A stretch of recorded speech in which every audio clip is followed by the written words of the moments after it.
I made the creamiest meat sauce and tossed in some 5-cheese tortellini and fresh spinach. It was amazing. Let's make it. I bought the 5-cheese tortellini at Costco and it was surprisingly very good. I added some olive oil to my pot because the ground beef was 90-10. I browned it completely, then added some onions, garlic, red pepper flakes, Italian seasoning, and granulated garlic.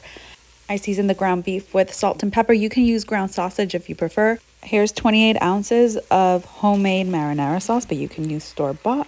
And I added about 1.5 cups of water, which I just added it to the jar and shake it up a bit. Added it to the pot, covered it, reduced the heat to medium-low, and cooked for 15 minutes. Then I added about 1/3 cup of heavy cream.